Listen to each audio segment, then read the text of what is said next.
Hello HSC এক্সামের শিক্ষার্থীরা, board question hack সিরিজে তোমাদের সকলকে স্বাগতম। এপিসোড 2 আজকে। এপিসোড 2তে কি আছে বলো তো? দ্রাব্যতা এবং দ্রাব্যতা গুণফলের টাইপ ওয়াইজ ম্যাথ। এই সিরিজে আমরা কি করতেছি, তোমরা যদি একটু বোর্ড কোশ্চেনগুলো রিভিউ করে দেখো, দেখতে পারবা প্রতি বছরই বোর্ডে তোমাদের মোটামুটি ঘুরিয়ে ফিরে একই টাইপের ম্যাথ রিপিটেশন হয়। তো আমরা এই সিরিজে এবং এই এপিসোডে কি করতেছি বলো তো? প্রতিদিন আমরা বোর্ডের জন্য ইম্পর্টেন্ট যে টাইপগুলো আছে, প্রতি বছরই বোর্ডের কোশ্চেন আসে, এরকম টাইপগুলো আমরা সিলেক্ট করেছি এবং এখান থেকে কিছু আমরা টাইপে ভাগ করে রাখছি, ঠিক আছে? যেগুলো তোমার যদি সলভ করো আমাদের সাথে, তোমাদের বোর্ডের মধ্যে 100% কমন পড়বে, ঠিক আছে? সো আমরা দেরি না করে ক্লাসটা শুরু করবো। তার আগে আমার পরিচয়টা দিয়ে নিই। আমি ইউষা, পড়াশোনা করতেছি বুয়েটে সিএসসি ডিপার্টমেন্টে, ঠিক আছে? চলে যাচ্ছি আমরা ফার্স্ট টাইপে। টাইপটা কি বলতো? দ্রাব্যতা। খুব ইজি ম্যাথ। তোমার দেওয়া আছে 75 গ্রাম সম্পৃক্ত দ্রবণে যদি 7 গ্রাম দ্রব দ্রবীভূত থাকে, তাহলে কি দ্রবের দ্রাব্যতা কত বের করতে হবে, ঠিক আছে? তো দ্রাব্যতার সূত্র কিন্তু আমরা জানি, ঠিক আছে? দ্রাব্যতার সূত্র আমরা জানি। সূত্রটা কি বলতো? দ্রাব্যতা is equal two দ্রব by দ্রাবক into 100। অর্থাৎ প্রতি 100 গ্রাম দ্রাবকের মধ্যে যত গ্রাম দ্রব দ্রবীভূত থাকে সেটার নামই কি বলতো? দ্রাব্যতা। তো এখানে খেয়াল করো, দ্রবর ভর দেওয়া আছে, ঠিক আছে? এখানে তোমার কি বলতো? দ্রবের ভর দেওয়া আছে 7 গ্রাম। আমার তাহলে কি লাগবে বলতো? দ্রাবক লাগবে। দ্রাবক ইজ ইকুয়াল টু কি? দ্রাবক ইজ ইকুয়াল টু কি? দ্রাবক ইজ ইকুয়াল টু হচ্ছে দ্রবণের টোটাল ভর মাইনাস দ্রবের ভর। এখানে দ্রবণের ভর কত? 75 গ্রাম minus 7 gram is equal to কত বলতো? 68 গ্রাম। তো যদি বসাই আমরা এখানে 7/68 ইন্টু 100, এবং এটাই কি হবে বলতো? আমার দ্রাব্যতা।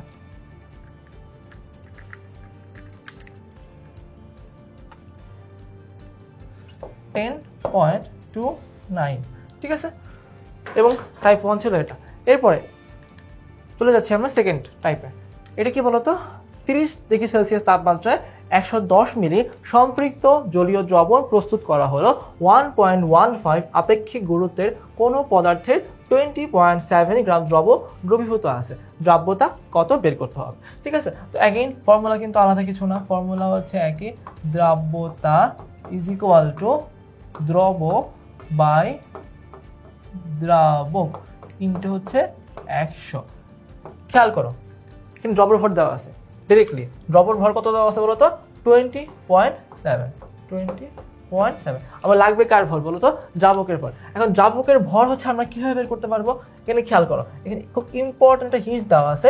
এটা আপেক্ষিক গুরুত্ব দেওয়া আছে। কার আপেক্ষিক গুরুত্ব? তোমার দ্রবের আপেক্ষিক গুরুত্ব। আর আমরা জানি কি বলতো? আপেক্ষিক গুরুত্ব। আপেক্ষিক গুরুত্ব মানে কি? আপেক্ষিক গুরুত্ব ইজ ইকুয়াল টু ভর বাই আয়তন। আপেক্ষিক গুরুত্ব মানে কি বলতো? ভর বাই আয়তন। আমরা জানি দ্রবের ক্ষেত্রে আপেক্ষিক গুরুত্বের ভ্যালু 1.15, আর এটার ভর কত? 20.7। আমরা কিন্তু তাহলে কি করতে পারি বলতো? এটার আয়তনটা, দ্রবের আয়তনটা বের করতে পারি। সুতরাং এখান থেকে আমরা কি পাচ্ছি? দ্রবের আয়তন is equal to 20.7 divided by 1.15। কত আসে দেখি আমরা? 20.7 divided by 1.15 is equal to 18 gram, sorry 18 milli. আমরা কি পেয়েছি বলতো? এটার আয়তনটা পেয়ে গেছি 18 মিলি। তাহলে দেখো, জলীয় দ্রবণের সম্পৃক্ত জলীয় দ্রবণের ফুল দ্রবণের সলিউশনের আয়তন 110। এর মধ্যে তোমার কার বলতো? এই আমি বের করলাম দ্রবের ক্ষেত্রে। দ্রবের আয়তন 18 মিলি। সুতরাং দ্রাবকের আয়তন কত হবে? দ্রাবকের আয়তন কত হবে বলতো? 110 মাইনাস 18 মিলি কত হবে? 92 মিলিলিটার। এখন তোমার লাগবে কিন্তু দ্রাবকের ভর লাগবে, মিলি দিয়ে তোমার কোনো কাজ নেই। কিন্তু মাথায় রাখবা যে তোমার কক্ষ তাপমাত্রায় তোমার কি? কক্ষ তাপমাত্রায় 1 মিলি is equal two 1 gram for H2, ঠিক আছে? তার মানে কি? এখানে 92 মিলি আছে, সুতরাং এটার ভর কত হবে? 92 গ্রাম হবে। তাহলে বসাই দাও আমরা। বসাই দিই আমরা এখানে 92 ইন্টু 100। যা পাবো সেটাই কি বলতো? এটার দ্রাব্যতা। 20.7 divided by 92 into 100 is equal to 22.5। সুতরাং কি এই দ্রবণের দ্রাব্যতা কত? 22.5। যাচ্ছি টাইপ 3-তে। কি বলছে? 85 ডিগ্রি সেলসিয়াস তাপমাত্রায় নির্দিষ্ট ভরের KCl কে 250 গ্রাম পানিতে দ্রবীভূত করে সম্পৃক্ত জলীয় দ্রবণ প্রস্তুত করা হলো। দ্রবণটি শীতল করে 30 ডিগ্রি সেলসিয়াস তাপমাত্রায় আনা হলে কতটুকু অধক্ষেপ করবে? এবং এখানে কি দেওয়া আছে? দুইটা তাপমাত্রায় দ্রাব্যতা দেওয়া আছে। অর্থাৎ কি, প্রশ্নটা বোঝার চেষ্টা করি। তোমার তাপমাত্রা বেশি ছিল, তাপমাত্রা বেশি থাকলে তোমার কি হবে বলো তো? দ্রাব্যতা বেশি থাকে। কিন্তু যখন তোমার তাপমাত্রা কমায় আনা হবে তখন কি দ্রাব্যতা কমে যাবে। দ্রাব্যতা কমলে কি হবে? এক্সট্রা কিছু পরিমাণ তোমার দ্রবণ তোমার অধক্ষেপ পড়বে। এই প্রশ্নে জানতে চেয়েছে কতটুকু অধক্ষেপ পড়বে, সেটা এখানে আমাকে বের করতে হবে। যাচ্ছি ম্যাথে। ফার্স্ট অফ অল কি করতে হবে? এখানে 85 ডিগ্রি যখন সেলসিয়াস তাপমাত্রা ছিল তখন কি ছিল? কি ইনফরমেশন দেওয়া আছে এখানে?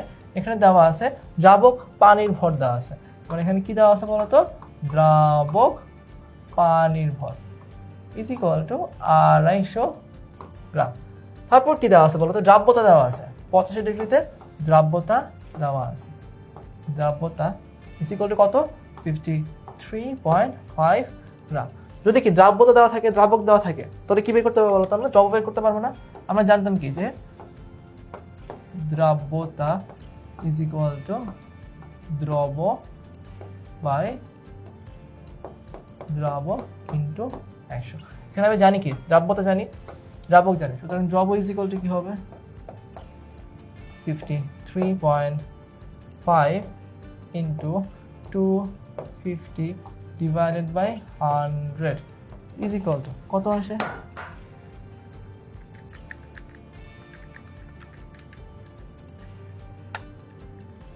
133.75 গ্রাম। এটা কি বলতো? 85 ডিগ্রি সেলসিয়াস তাপমাত্রাতে সম্পৃক্ত জলীয় দ্রবণে কত গ্রাম দ্রব দ্রবীভূত থাকতে পারবে ম্যাক্সিমাম, সেটা হিসাবটা পেয়ে গেছে। এখন যখন তাপমাত্রা কমায় আনা হয়েছে, কত ডিগ্রিতে নেওয়া হয়েছে বলতো? 30 ডিগ্রি সেলসিয়াস। যখন তাপমাত্রা কমায় 30 ডিগ্রিতে নিয়ে আসছি তখন কত বলতো? তখন আমার দ্রাবক কিন্তু স্টিল 250 গ্রামই আছে। দ্রাবক কিন্তু কমে নাই, বাড়ে নাই। ঠিক আছে, মাথায় রাখতে হবে এটা। তখন দ্রাব্যতা কত হয়ে গেল? তখন দ্রাব্যতা হয়ে গেল হচ্ছে কত? 34 গ্রাম। আর অ্যাগেইন ফর্মুলা কিন্তু সেম। দ্রাব্যতা ইজ ইকুয়াল টু কি বলতো? দ্রব্য বাই দ্রাবক। আমার এখানে দ্রাবক আছে, দ্রাব্যতা আছে, তাহলে কি পাবো বলতো? অ্যাগেইন এখানে আমি কি দ্রবের ভরটা পেয়ে যাবো। দ্রবের ভর কত হবে? 100 দ্বারা ভাগ হবে 34 ইন্টু 250, যে এই ফর্মুলার মধ্যে বসাইছি। ঠিক আছে, তো এখান থেকে কি পাবো বলতো? আমি যে দ্রবের ভরটা পেয়ে যাবো 34 into 250 divided by 100 is equal to 85 gram. খেয়াল করো তাহলে, 85 ডিগ্রি সেলসিয়াস তাপমাত্রাতে 250 গ্রাম পানিতে ম্যাক্সিমাম 133.75 গ্রাম তোমার কি বলো দ্রব দ্রবীভূত থাকতে পারতো। যখন তাপমাত্রা কমায় আনছি তখন দ্রবের ক্যাপাসিটি কমে কতটুকু হয়ে গেছে বলতো? 85 গ্রাম হয়ে গেছে। সুতরাং বাকি পরিমাণ কি হয়েছে বলতো? তোমার অধক্ষিপ্ত হয়েছে না? এখন অধক্ষিপ্ত দ্রবের পরিমাণ কত হবে? এই 133.75 থেকে 85 গ্রাম যদি আমরা বাদ দিতে পারি তাহলে আমি কি বলতো এই ভ্যালুটা পেয়ে যাব। কত? 48.75 গ্রাম। বোঝা গেছে? এবার প্রশ্নটা কি? আগেটার মধ্যে কি দেখছি? তাপমাত্রা বেশি ছিল, আমরা কমায় আনছি, অধক্ষেপ করছে। আর এই প্রশ্নটা হচ্ছে ঠিক উল্টা। এখানে তাপমাত্রা ইনিশিয়ালি ছিল 25 ডিগ্রি সেলসিয়াস তাপমাত্রা এবং তাপমাত্রা বাড়ায় 60-এ নেওয়া হয়েছে। প্রশ্নটা করছে যে 25 ডিগ্রি সেলসিয়াস এবং 60 ডিগ্রি সেলসিয়াস তাপমাত্রায় দ্রাব্যতা 30 এবং 35 তাপমাত্রা বাড়ানো হয়েছে, তার মানে কি দ্রাব্যতা বাড়বে। তাহলে কি বলছে? 25 ডিগ্রি সেলসিয়াস তাপমাত্রায় 65 গ্রাম সম্পৃক্ত দ্রবণ। এখানে কিন্তু খেয়াল করো, সম্পৃক্ত দ্রবণের কথা বলছে, এখানে কিন্তু আগের মতো দ্রাবক বলা নেই। ঠিক আছে, সম্পৃক্ত দ্রবণকে 60 ডিগ্রি সেলসিয়াস তাপমাত্রায় উন্নীত করা হলো। অসম্পৃক্ত দ্রবণটিকে সম্পৃক্ত করতে কত গ্রাম অতিরিক্ত দ্রবের প্রয়োজন হবে? একটু আমরা সাবধানতার সাথে ম্যাথটা করবো, তার কারণ এখানে কি বলতো ডিরেক্ট দ্রাবকের ভরটা দেওয়া না, এখানে তোমার কি দেওয়া আছে বলতো? দ্রবণের ভরটা দেওয়া আছে। ঠিক আছে, ফার্স্ট অফ অল যাচ্ছি আমরা 25 ডিগ্রি সেলসিয়াস। যেহেতু আমরা চাই দ্রবের ভর বের করতে, তো ধরে নিচ্ছি আমার 25 ডিগ্রি সেলসিয়াস তাপমাত্রায় সম্পৃক্ত দ্রবণে দ্রবের ভর হচ্ছে কতটুকু বলতো? এম। তাহলে দ্রবের ভর যদি এম হয় তাহলে দ্রাবকের ভর কতটুকু হবে? উই অল নো যে দ্রাবকের ভর কত হবে, জাস্ট 65 মাইনাস এম হবে, 65 মাইনাস এম গ্রাম। সুতরাং দ্রাব্যতা মানে আমরা জানি দ্রব বাই দ্রাবক হবে, তাহলে কি m by 65 minus m into 100। দ্রাব্যতা কত দেওয়া আছে? দ্রাব্যতার ভ্যালু এখানে দেওয়া আছে হচ্ছে কত? 25-30, ঠিক আছে, ইজ ইকুয়াল টু কি বলতো 30। এখান থেকে আমরা কি ইকুয়েশন পাই? 100 m is equal to 30 into 65 minus m. এখান থেকে হচ্ছে আমরা পাচ্ছি যে 130 m is equal to 30 into 65 এবং এম এর ভ্যালু আমরা এখান থেকে বের করে ফেলতে পারবো, ঠিক আছে। বের করে একবারে ভ্যালুটা আমরা লিখি এখানে 30 ইন্টু 65 ডিভাইডেড বাই 130। এম এর ভ্যালু কতটুকু আসছে বলো তো? 15 চলে আসছে, ইজ ইকুয়াল টু 15 গ্রাম। মানে কি এটা কার ভর? এটা হচ্ছে দ্রবের ভর 15 গ্রাম। তাহলে বলো দ্রাবকের ভর কি হবে? 65 মাইনাস 15 ইজ ইকুয়াল টু কত হবে? 50 গ্রাম। খুব ভালোভাবে খেয়াল করো, এই ডাটাগুলো কাজে লাগবে। এখন কি করা হলো? দ্রবণ কিন্তু একটাই আছে, দ্রবণ কিন্তু আমরা বাইরে থেকে আনি নেই, ঠিক আছে। তো এখন কি হবে? যখন তাপমাত্রা বাড়ানো হয়েছে, ছিল 25, সেখান থেকে আমি কি করছি 60-এ নিয়েছি, তখন কি দ্রাব্যতা বাড়ছে, কিন্তু তোমার কি দ্রব বা দ্রাবকে চেঞ্জ হয়েছে? দ্রাবকের ফলে কিন্তু চেঞ্জ হয় না। কিন্তু কি বলছে? যখন তোমার দ্রাব্যতা বাড়বে, তার মানে কি দ্রাব্যতা বাড়া মানে কি যে আগে 50 ডিগ্রি তোমার হচ্ছে 50 গ্রাম দ্রাবকের মধ্যে 15 গ্রাম দ্রব দ্রবীভূত থাকতো, তখন দ্রবটা সম্পৃক্ত ছিল। আর দ্রবণীয়তা বাড়ছে, তার মানে কি আগে 50-এর মধ্যে থাকতে পারতো ম্যাক্সিমাম 15, এখন কি বলতো 15 থেকে বেশি, হয়তো বা 18 বা অথবা 20। তোমাকে এটাই জানতে চাইছে যে তোমার যদি এই যে তোমার তাপমাত্রা বাড়াইলে ছিল সম্পৃক্ত দ্রবণ হয়ে যাবে অসম্পৃক্ত দ্রবণ, তো সম্পৃক্ত করতে তোমাকে আর কত গ্রাম অতিরিক্ত দ্রব অ্যাড করতে হবে, ঠিক আছে। সো একটু প্রশ্নটা বুঝে তারপর হচ্ছে ম্যাথটা করলে আমরা খুব সহজে এই ম্যাথটা করতে পারবো, ঠিক আছে। সো ধরে নিচ্ছি আমরা যে 60 ডিগ্রি সেলসিয়াস তাপমাত্রাতে 60 ডিগ্রি সেলসিয়াস তাপমাত্রাতে তখন কিন্তু দ্রাবকের ভ্যালু কিন্তু চেঞ্জ হয় না। দ্রাবকের ভ্যালু ছিল 50, এখনো 50 গ্রামই থাকবে, কিন্তু তখন কি বলতো দ্রাব্যতা কত? দ্রাব্যতা is equal two 35 is equal two দ্রব। নতুন কতটুকু দ্রব দিয়ে সম্পৃক্ত করতে পারবো সেটা কি আমি জানি না, এজন্য কি বলতো দ্রব প্রাইম দিয়ে রাখছে বাই 50 ইন্টু 100। তো এখান থেকে কি পাইতে পারি বলতো? আমরা দ্রব প্রাইমের ভ্যালু পাচ্ছি। আমরা দ্রব প্রাইম এর ভ্যালু হবে কত বলতো? 35 ইন্টু 50 ডিভাইডেড বাই 100। কত হবে বলতো? 35 ডিভাইড বাই 2 কত? 17.5 গ্রাম। অর্থাৎ এটা কি বোঝাচ্ছে? এটা বোঝাচ্ছে যে 60 ডিগ্রি সেলসিয়াস তাপমাত্রায় যদি দ্রাবকের ভর হয় 50 গ্রাম, তাহলে সেটাকে সম্পৃক্ত করতে তোমার হচ্ছে 17.5 গ্রাম দ্রব লাগবে। কিন্তু আবার খেয়াল করো, আমি যে ফার্স্টে করছিলাম 25 ডিগ্রি সেলসিয়াস তাপমাত্রাতে আমার দ্রব ছিল কতটুকু বলতো? 15 গ্রাম। আমার কিন্তু হচ্ছে মাত্র 15 গ্রাম দ্রব আছে, কিন্তু আমার লাগবে কতটুকু বলতো? 17.5। সুতরাং আমাকে এক্সট্রা কি করা লাগবে বলতো? এক্সট্রা দ্রব অ্যাড করতে হবে, দ্রব অ্যাড বা যোগ করব, ঠিক আছে, যোগ করব। কতটুকু যোগ করব? 17.5 minus 15 gram is equal to কত? 2.5 গ্রাম, ঠিক আছে। তাহলে কি বলতো এখানে জাস্ট 2.5 গ্রাম অতিরিক্ত দ্রব প্রয়োজন যদি অ্যাড করি, তাহলে কি দ্রবণটা সম্পৃক্ত হয়ে যাবে। আচ্ছা, যাচ্ছি আমরা পরের টাইপের ম্যাথে, দ্রাব্যতা গুণফলের প্রথম, ঠিক আছে। তো দেওয়া আছে কি ক্যালসিয়াম ফ্লোরাইডের দ্রাব্যতা দেওয়া আছে, বের করতে হবে কি দ্রাব্যতা গুণফল। খুব ইজি ম্যাথ। কি করতে হবে বলতো? ক্যালসিয়াম ফ্লোরাইড জলীয় দ্রবণে কিভাবে করে আয়নিত হয়? এখানে উৎপন্ন হয় ক্যালসিয়াম 2+ এবং 2টা ফ্লোরাইড মাইনাস আয়ন। যদি এটা মোলার ঘনমাত্রা S হয় তাহলে বলতো আয়নিত হয়ে এখানে কতটুকু হবে? S মোলার হবে। এবং এখানে কি হবে বলতো? 2 S মোলার হবে। তাহলে KSP ইজ ইকুয়াল টু কি? KSP is equal two concentration of calcium 2+ into concentration of F minus whole square। এখানে ক্যালসিয়াম 2+ এর কনসেন্ট্রেশন কত? S, আর ফ্লোরাইডের কনসেন্ট্রেশন কত? 2 S হোল স্কয়ার। গুণ করলে কি হবে? এখানে 4S কিউ হবে। এখানে এস এর ভ্যালু কত 0.0002, যদি বসাই আমি ভ্যালুটা 0.0002 হোল কিউব কত আসবে বলতে পারবা? চলো দেখি আমরা এখানে ভ্যালুটা কত আসবে। 4 into 0.0002 whole cube 3.2 into 10 inverse 11। এবং এটা কি বলতো তোমার ক্যালসিয়াম ফ্লোরাইডের ক্ষেত্রে কেএসপির ভ্যালু।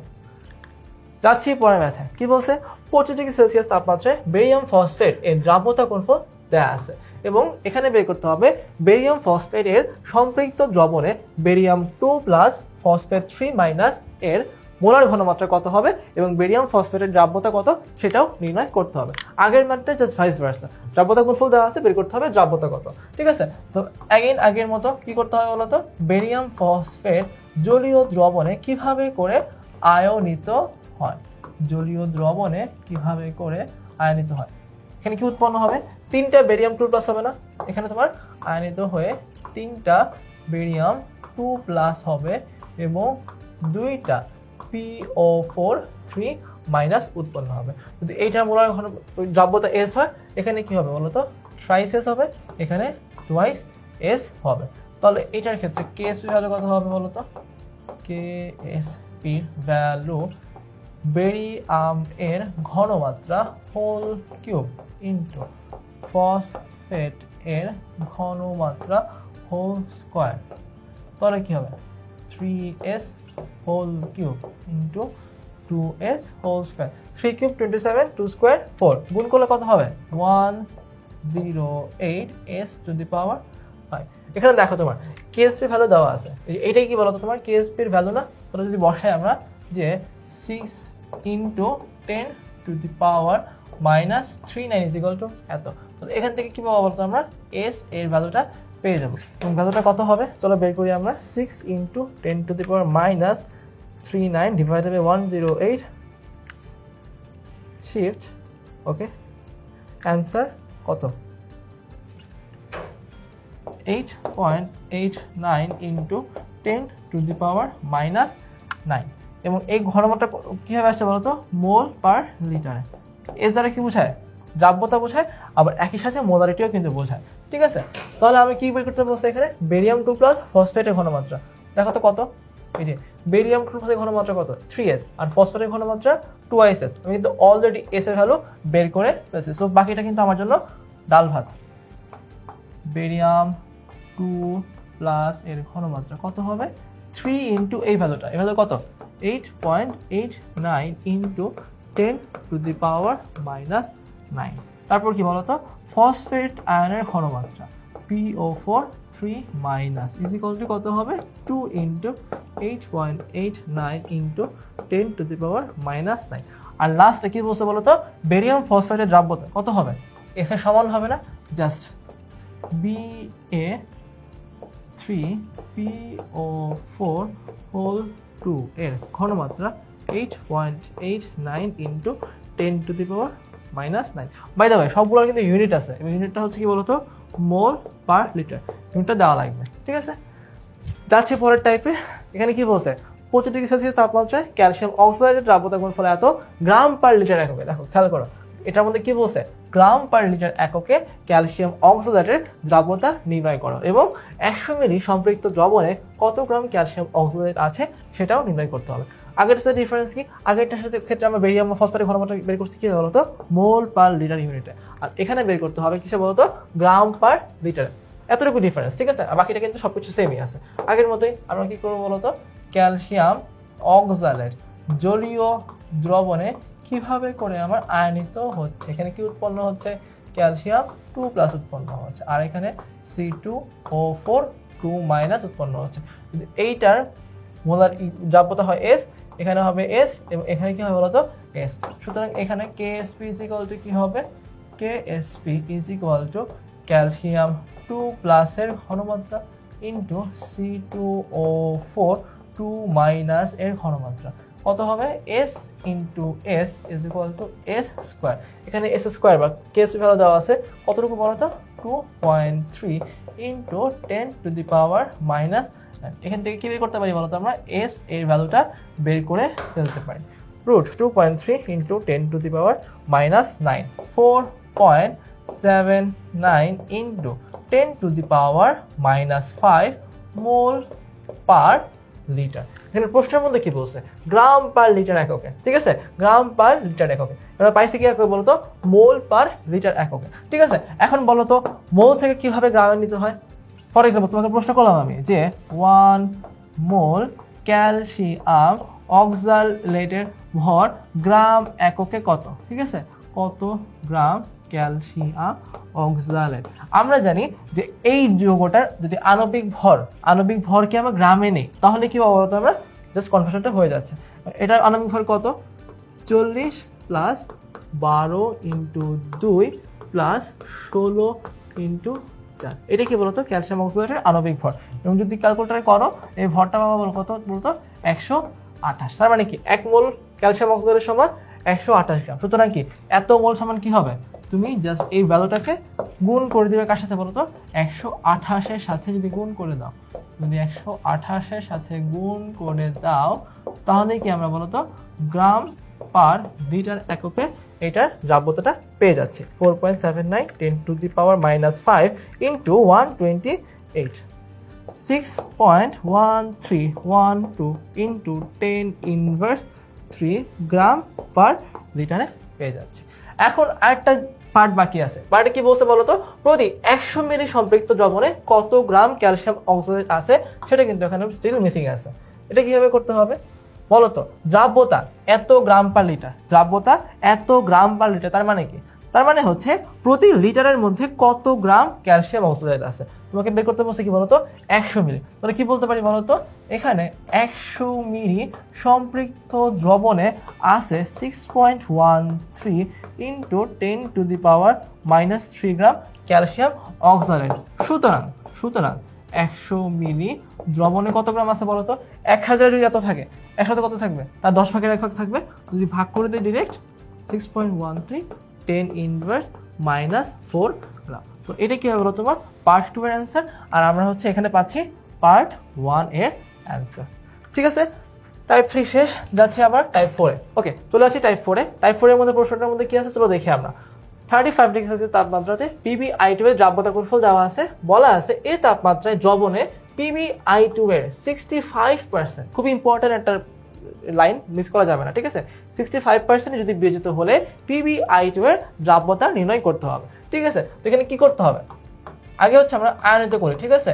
জলীয় দ্রবণে PbI2 কিভাবে আয়নিত হয় সেটা আমরা দেখি আগে, তারপর হচ্ছে আমরা বলতেছি 65% কোথায় তোমার হচ্ছে এখানে কাজে লাগবে। যদি মনে করো এখানে এটা ঘনমাত্রা হচ্ছে S, কি বলছে বলতো?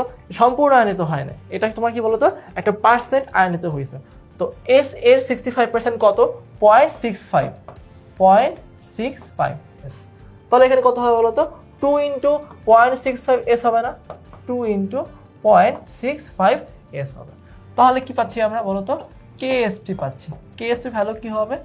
Pb2 plus into I minus whole square কত হবে? 0.65 S into 2 into 0.65 S whole square is equal to কত পাচ্ছি আমরা? 0.65 into 2 into 0.65 whole square 1.0985 S whole cube. এখন এই ভ্যালুটা কার সমান বলতো? এই যে দেওয়া আছে KSP ভ্যালু, এটার সমান। ইজ ইকুয়াল টু কত? 1.39 ইন্টু 10⁻⁻8। এখান থেকে আমরা কার ভ্যালু পাইতে পারি? এস এর ভ্যালু পেয়ে যাই না? এস এর ভ্যালু কত? 1.39 ইন্টু 10⁻⁻8 ডিভাইডেড বাই অ্যান্সার এবং cubic root of answer is equal to কত? 2.33 ইন্টু 10⁻³ মোল পার লিটার। দ্রাব্যতা পেয়ে গেছি কার বলতো? PbI2 দ্রাব্যতা। অন্যান্য ম্যাথের সাথে পার্থক্যটা কি? কোন জায়গাতে আছে বলতো? 65%। আগেগুলোতে আমরা ধরেছিলাম কি যে তোমার সম্পূর্ণ আয়নিত হচ্ছে, এই কারণে আমরা কি বলতো জাস্ট S নিতাম বা হচ্ছে 2S নিতাম, কিন্তু এখানে বলে দিছে কত পার্সেন্ট বিয়োজিত হয়েছে, ঠিক আছে। যেমন আগের ম্যাথগুলোতে কিন্তু হচ্ছে আমরা ডিরেক্ট S নিয়েছি, ডিরেক্ট S। তার কারণ কি? এখানে কিন্তু কত পার্সেন্ট বিয়োজিত হয়েছে বলা নাই, এবং যে কারণে আমরা ধরে নিয়েছিলাম যে এটা 100% বিয়োজিত হয়েছে, কিন্তু এখানে যেহেতু বলা আছে কত পার্সেন্ট, সুতরাং আমরা কত পার্সেন্ট সেটা জাস্ট গুণ করে অ্যাড করে দিচ্ছি, ঠিক আছে। চলে যাচ্ছি আমাদের লাস্ট টাইপে। লাস্ট টাইপে কি বলা আছে বলতো? 25 ডিগ্রি সেলসিয়াস তাপমাত্রায় অ্যালুমিনিয়াম হাইড্রোক্সাইডের সম্পৃক্ত জলীয় দ্রবণের পিএইচ এর ভ্যালু এত। বের করতে হবে অ্যালুমিনিয়াম হাইড্রোক্সাইডের দ্রাব্যতা গুণফল নির্ণয় করতে হবে। ঠিক আছে, একটু খুব ইন্টারেস্টিং ম্যাথ, আমরা ভালোভাবে খেয়াল করো এখানে কি আছে, অ্যালুমিনিয়াম হাইড্রোক্সাইড, এখানে আছে হচ্ছে অ্যালুমিনিয়াম হাইড্রোক্সাইড। এখন জলীয় দ্রবণ এটা কেমনে আয়নিত হয়, এখানে থাকে হচ্ছে aluminium 3+ plus 3OH minus ion. যদি এখানে তোমার হচ্ছে এস থাকে তাহলে এখানে আয়নিত হয় কি হবে বলো তো, এস হবে এবং এখানে 3s হবে। যে কোনো পার্সেন্টেজ দেওয়া নেই, ডিরেক্ট এস হবে, এখানে 3s হবে। এখানে খেয়াল করো পিএইচ এর সাথে কার রিলেশন আছে এখানে ডিরেক্টলি আমরা জানি কি OH মাইনাস আয়নের ঘনমাত্রা ডিপেন্ড করে কার উপরে বলো তো, পিএইচ বা পিএইচ এর উপরে না। এখানে পিএইচ এর ভ্যালু দেওয়া আছে হচ্ছে 10.37। আর আমরা জানি কি যে কোন একটা দ্রবণের ক্ষেত্রে পিএইচ প্লাস পিওএইচ এই ভ্যালুটা অলওয়েজ কি হয় একটা বলো তো, কনস্ট্যান্ট হয় না। তার মানে এখান থেকে কি পাই আমরা, পিওএইচ এর ভ্যালু 14 মাইনাস 10.37 কত আসে বলো তো, 14 মাইনাস 10.37 আসে হচ্ছে 3.63। আবার পিওএইচ সমান কি বলো তো, minus log of concentration of OH minus is equal two 3.63। তাহলে এখান থেকে আমরা কি পাই বলতো, নর্মাল লগারিদমিক যদি নলেজ ইউজ করি আমরা OH মাইনাসের কনসেন্ট্রেশন পেয়ে যাই না আমরা, কনসেন্ট্রেশন কত হবে 10 to the power minus 3.63, 10 to the power minus 3.63 তাহলে কত আসে ইজ ইকুয়াল টু কি 2.34 into 10 to the power minus 4। এইটা কি, এটা হচ্ছে তোমার সম্পৃক্ত দ্রবণে OH মাইনাসের কনসেন্ট্রেশনটা আমরা হচ্ছে এখানে পেয়ে যাচ্ছি। এখন খেয়াল করো OH মাইনাসের কনসেন্ট্রেশন 3s এটা কার সমান, এটা হচ্ছে এইটার সমান কত 2.34 ইন্টু 10 ইনভার্স মাইনাস 4। এখান থেকে আমরা কি বের করতে পারি, এস এর ভ্যালুটা বের করতে পারি না। এস এর ভ্যালু কত, জাস্ট 3 দ্বারা ভাগ করলেই হবে। 3 দ্বারা ভাগ করলে কত হয় 7.81 ইন্টু 10 ইনভার্স মাইনাস 5 মোল পার লিটার। তাহলে আমরা কি দ্রাব্যতা গুণফল KSP যদি আমি বের করি, দ্রাব্যতা গুণফল বা KSP is equal two aluminium 3+ এর ঘনমাত্রা ইন্টু OH মাইনাস এর ঘনমাত্রা হোল কিউব, গুণ করলে কি পাই S into 3s whole cube. কত হবে এখানে 27s to the power 4। S এর ভ্যালু আমরা এখানে দেখতে পারতেছি, গুণ করে তোমাদের অ্যান্সারটা বলতেছি 4 ইন্টু 27, এখানে আসতেছে 1 into 10 to the power minus 15। এবং এটা কি বলতো, এই অ্যালুমিনিয়াম হাইড্রোক্সাইডের KSPর ভ্যালু। এবং এর মাধ্যমে কি বলতো, দ্রাব্যতা এবং দ্রাব্যতা গুণফলের সমস্ত ম্যাথ কিন্তু আমরা হচ্ছে কভার করে ফেললাম। এবং এক্সপেক্ট করা যায় তোমরা যারা হচ্ছে এখন পর্যন্ত ফুল ক্লাসটা করে ফেলছো, ইনশাল্লাহ বোর্ডে যদি যে কোনো ম্যাথই আসুক দ্রাব্যতা গুণফল রিলেটেড তোমরা পারবা। নেক্সট সিরিজ দেখার আমন্ত্রণ রইল। ক্লাসটা আজকে এখানে শেষ করতেছি, ধন্যবাদ।